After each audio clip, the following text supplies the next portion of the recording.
Oklahoma dropped a big one yesterday in Lawrence, Kansas. Now the question is, where do the Sooners go from here? If you're brand new, welcome on into the channel. My name is Cole Thompson. I'm a radio show host based in Houston, and I talk college football. I talk NFL, MLB, NHL, but I love talking college football, and if this is the type of content you enjoy, this is the channel made for you. So subscribe down below, leave a comment in the section telling me what you think of the Sooners moving forward. Tell your friends, your family, your pastor, your enemies, the drunk guy passed out in a Walmart parking lot on Saturdays about this channel. Because if we get to 1,000 subscribers by November 15th, I will shave my head live on air, Lex Luthor style. We do 3 live shows a week, Tuesdays, Thursdays, Fridays. So make sure you hit that subscribe button and let's talk college football. Kansas, 38, Oklahoma, 33. The biggest win in Jayhawks program history, probably against Oklahoma since 1997. You can make an argument it's their second biggest win since 2007. This was a monumental game. And I'm going to preface this before I go any further and say what no one else in the national media is going to say. Kansas, very good team.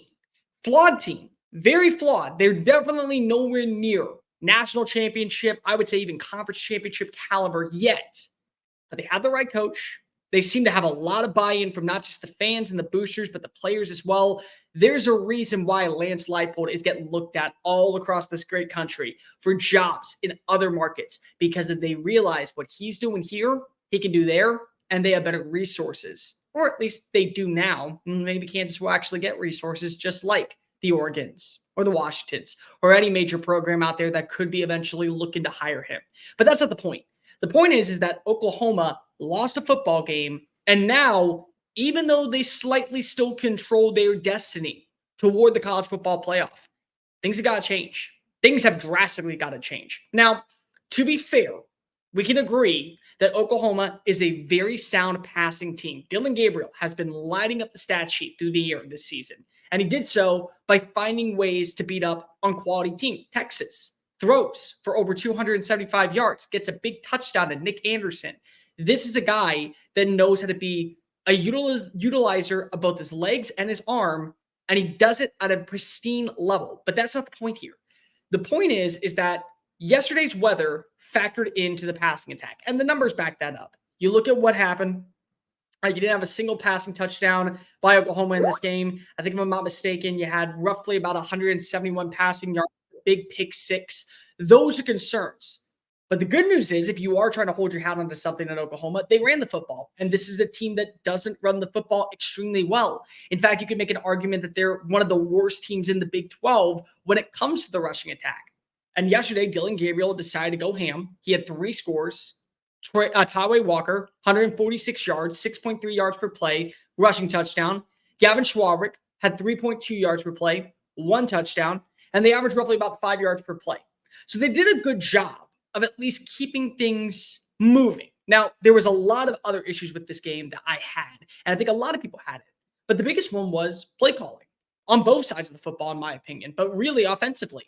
And I'm not one of those in the proponents to say Jeff Lebby needs to be fired. And if you are, so be it. Go ahead and ride and hitch your handle to that wagon and call it a day.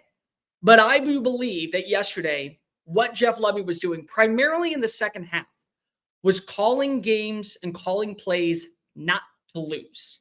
And instead, Lance Leipold was calling plays to win. And there is a giant difference between those two. One is about conservative and trying to stay the course, pick up first downs, and eat as much clock as possible. The other one is hyper-aggressive, saying we don't care how much time is on the clock. We want to be in the end zone, and we want to make sure that we trust our defense to go ahead and get a primary stop so we get the ball back and we secure a dub. And that's exactly what happened, in my opinion. You watched as Kansas on the final 2 drives got very aggressive. They were not afraid to take shots, and they certainly were not afraid to methodically trust the rushing attack, moving the football on the ground. That way they were able to punch it in. And of course, we know the outcome. Not only did they get a big interception, but they also got another not only did they get a big interception, but they also got a huge touchdown to take the lead on a punt, a big Devin Neal 9-yard run. And they also trusted their defense with roughly about a minute left to go ahead and get the job done. The play calling was askew.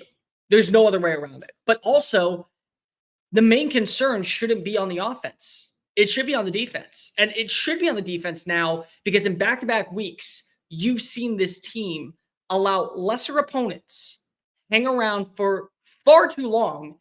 And unfortunately for you, you shot yourself in the foot and now you're sitting with a loss.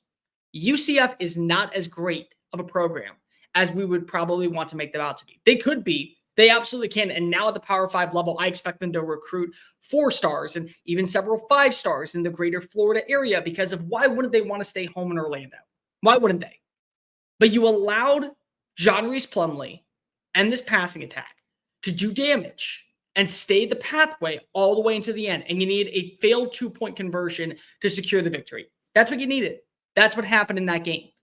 And now back-to-back weeks, you're not seeing that same stout defense that made headlines and drove in rave reviews during the start of September and even early October. You forget, at one point, Oklahoma had one of the best defenses in the country. They were number 4 in total yards allowed. They were 3rd in opponents' third down conversions. They ranked number 1 in the country in turnovers, and they were number 1 in interceptions. That's how good this Oklahoma team was. And you saw the younger players and the transfers really hone in on their craft. Deshaun McCullough had a really great game against Iowa State. Peyton Bowen's coming on strong. And these other players that you added in are now finalizing and immensely building a cohesion on that side of the football to where you believe this is a different Oklahoma team. But unfortunately, the last 2 weeks were far from it. You allowed 5.5 rushing yards per play. You allowed 4 rushing touchdowns, including the game winner to Devin Neal. Jason Bean, who is known for his mobility and has been a very, very good open field runner this year, gets a big 38-yard gain, and it ends up being a difference. That's a problem.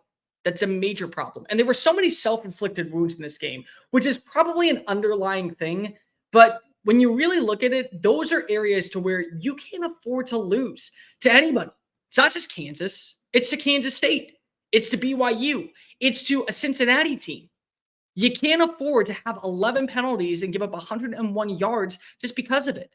It's just not plausible. 3 turnovers. Okay, well, Kansas had 3 turnovers. You had fumbles lost. You lost 1. They lost 2. Guess what? You had 1 interception. They had 2 interceptions. That's kind of the bottom line. Defensively was just not up to par. And so now the question turns to, where do you go from here if you are Oklahoma?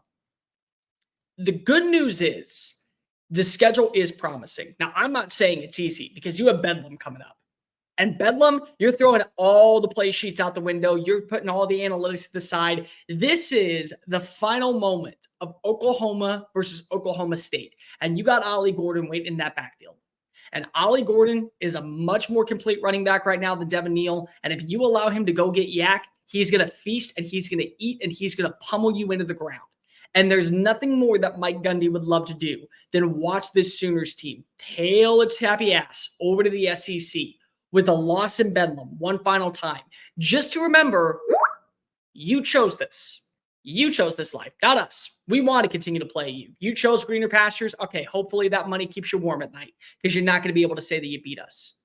But if you get that win, you have games against BYU, you have a game against TCU, and of course you have one more game to close out the year against West Virginia. And West Virginia is kind of a tricky team because there's weeks where they look really good, and then there's other weeks where they look like kind of dog shit.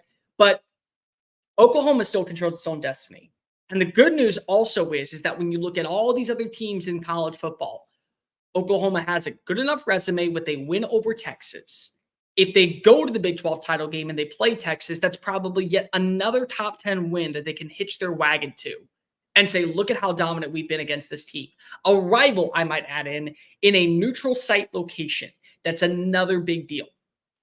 I'm not saying that Oklahoma is out of the running just yet. They absolutely still control their pathway. And the good news is that you lose to a team that I think a lot of people are going to start to see gain some momentum. And with every win that Kansas gets, that loss looks better and better and better for you.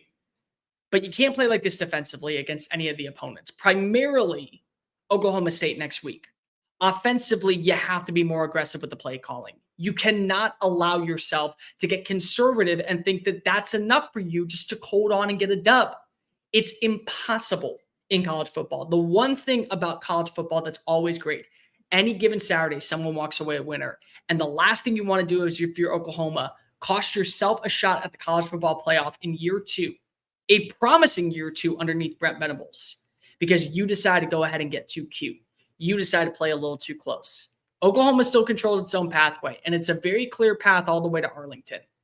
But they can't afford an error, and they can't afford performances like the one they had in Lawrence, weather permitting or not. Hey guys, thank you so much for watching that video. Don't hit the X button yet. Make sure you hit subscribe to keep up with all of our daily content found on Just Saying It and anything else that we post on this channel. Bye.